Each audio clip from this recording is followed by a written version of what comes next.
Don't forget to subscribe for more and press the bell icon to never miss any video. बिस्मिल्लाहिर्रहमानिर्रहीम। अस्सलाम वालेकुम। कैसे हैं आप सब लोग? उम्मीद है अच्छे होंगे। आज मैं आपके लिए बड़ी चटपटी और मज़ेदार मटन बिरयानी बनाने वाली हूं। तो इसको आप बकरा ईद पर भी ट्राई कर सकते हैं। तो इसको बनाने के लिए हमें चाहिए होंगे चावल, जिन्हें मैंने पहले से 2 कनी रखकर उबाल कर रखा है, जो कि आधा किलो चावल थे। इन्हें धोकर पानी में भिगोने के बाद पानी बॉयल करके इसमें 2 अदद तेज़पत्ता, 2 अदद बड़ी इलायची, दालचीनी के 3 टुकड़े, लौंग 1 टीस्पून, छोटी सब्ज इलायची 7 अदद, बादियान के फूल 4 अदद और नमक डालकर और चावल डालकर 2 कनी रखकर उबाल लेने हैं। यानी इन्हें फुल डन नहीं करना, 2 कनी रखकर उबालना है। इसके अलावा मटन 800 ग्राम, 2 अदद मीडियम साइज के प्याज बारीक काट लीजिएगा, ग्राइंड किए हुए टमाटर 4 अदद, दही हाफ कप, देसी घी हाफ कप, आप चाहें तो ऑयल का भी इस्तेमाल कर सकते हैं, और धनिया और पुदीना बारीक कटा हुआ 1 कप, सुर्ख मिर्च पाउडर 1 टीस्पून, कुटी काली मिर्चें 1 teaspoon, white pepper powder 1 teaspoon, हरी मिर्चें बारीक कटी हुई 1 टेबलस्पून भरकर, हल्दी पाउडर 1 टीस्पून, धनिया पाउडर 1 टीस्पून, चिकन क्यूब 1 अदद। इससे जायका और भी मज़ेदार हो जाएगा, लेकिन अगर आप नहीं डालना चाहते तो आप इसके बगैर भी बना सकते हैं। गरम मसाला पाउडर 1 टीस्पून, ज़ीरा पाउडर 1 टीस्पून, केवड़ा वाटर 1 टेबलस्पून, नमक हस्बे ज़रूरत, ज़र्दा रंग 1/4 टीस्पून, जिसे आप थोड़े से पानी में घोल कर रख लीजिएगा, लहसुन अदरक पिसा हुआ 3 टेबलस्पून, जायफल जावित्री का पाउडर हाफ टी स्पून, सब्ज़ इलायची के दाने पिसे हुए हाफ टी स्पून और 1/4 कप पिघला हुआ देसी घी। आप चाहें तो पिघला मक्खन या ऑयल का भी इस्तेमाल कर सकते हैं। ये आखिर में चावलों को दम लगाने से पहले ऊपर डालने के लिए चाहिए होगा। तो सबसे पहले घी गर्म करें और इसमें प्याज डालकर हल्के ब्राउन कर लें।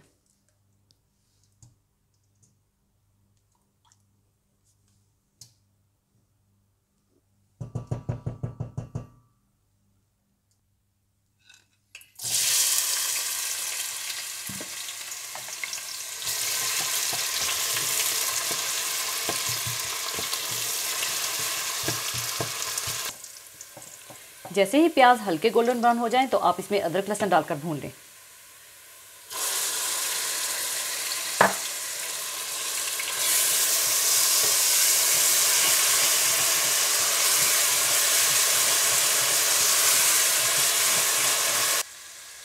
अदरक लहसुन भूनने के बाद आप इसमें डाल दें ग्राइंड किए हुए टमाटर,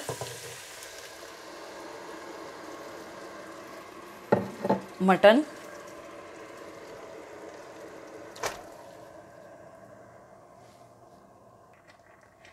सुर्ख मिर्च पाउडर, कुटी काली मिर्चें, वाइट पेपर पाउडर, बारीक कटी हरी मिर्चें, हल्दी पाउडर, ज़ीरा पाउडर, धनिया पाउडर, चिकन क्यूब, नमक और दही डालकर अच्छा सा भून लें।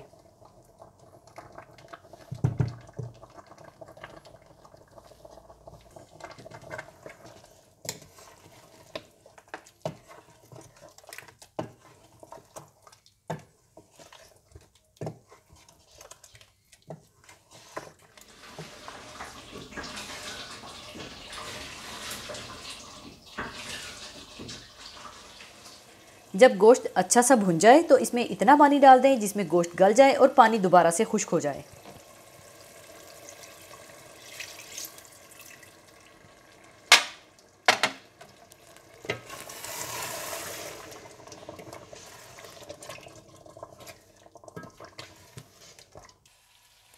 जब गोश्त गल जाए और पानी खुश्क हो जाए तो इसमें गरम मसाला डालकर मिलाएं और चूल्हा बंद कर दें।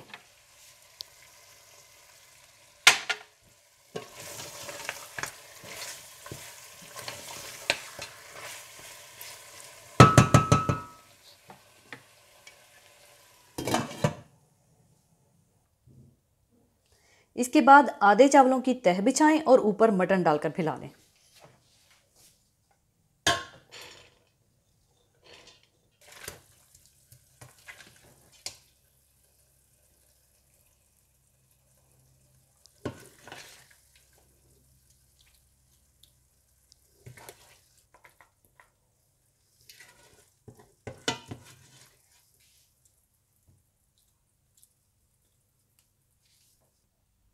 और मटन के ऊपर थोड़ी जायफल जावित्री का पाउडर,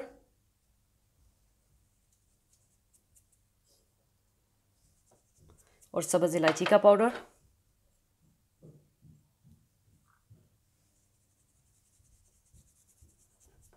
और बारीक कटा हुआ धनिया और पुदीना डाल दें।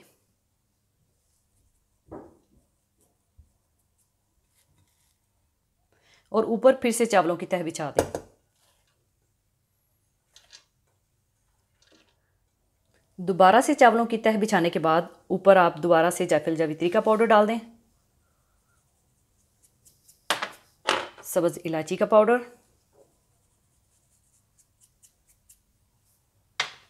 केवड़ा वाटर, जर्दा रंग,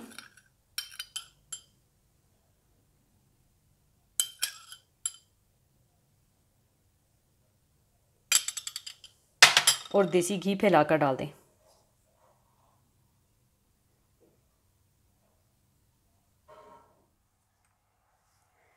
अब आपने इसको 10 से 15 मिनट के लिए दम लगाना है। पहले 2 से 3 मिनट चूल्हे को तेज़ रखें ताकि अंदर अच्छी सी भाप बन जाए, और फिर आंच हल्की कर दें और दम लगा दें।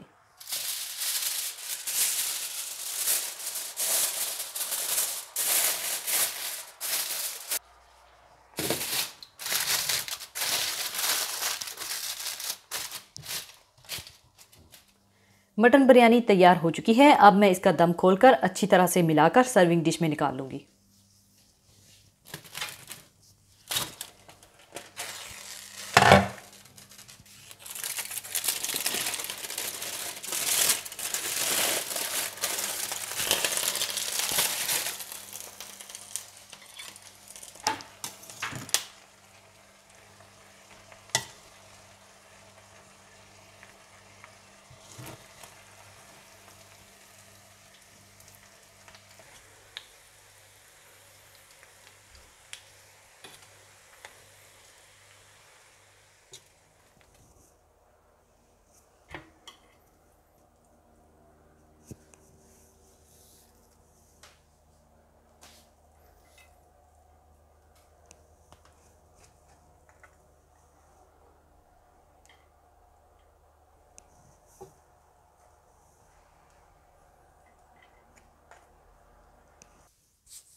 लीजिए, बहुत मज़ेदार और चटपटी मटन बिरयानी तैयार है। इसे आप ईद पर ज़रूर ट्राई कीजिएगा और मुझे दुआओं में याद रखिएगा।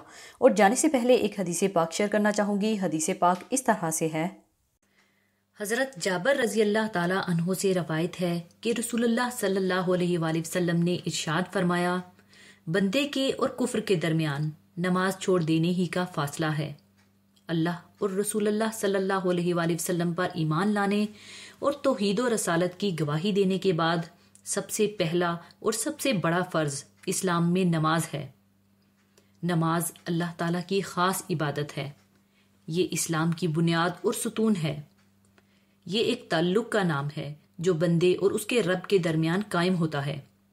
नमाज की ये ख़ास तासीर है कि अगर अल्लाह ताला की तरफ ध्यान करके पूरी तवज्जो के साथ पढ़ी जाए तो इससे आदमी का दिल पाको साफ हो जाता है, बुराइयां उससे छूट जाती हैं, नेकी और सच्चाई की मोहब्बत और अल्लाह का खौफ उसके दिल में पैदा हो जाता है।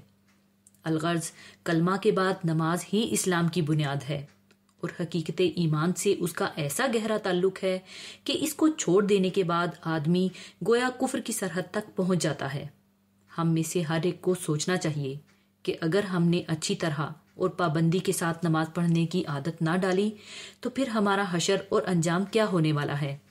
अल्लाह ताला हम सबको हिदायत अता फरमाए, आमीन। इसी के साथ मैं आपसे इजाज़त चाहूँगी। अपना बहुत ख्याल रखिएगा, दुआओं में याद रखिएगा। अल्लाह हाफिज़।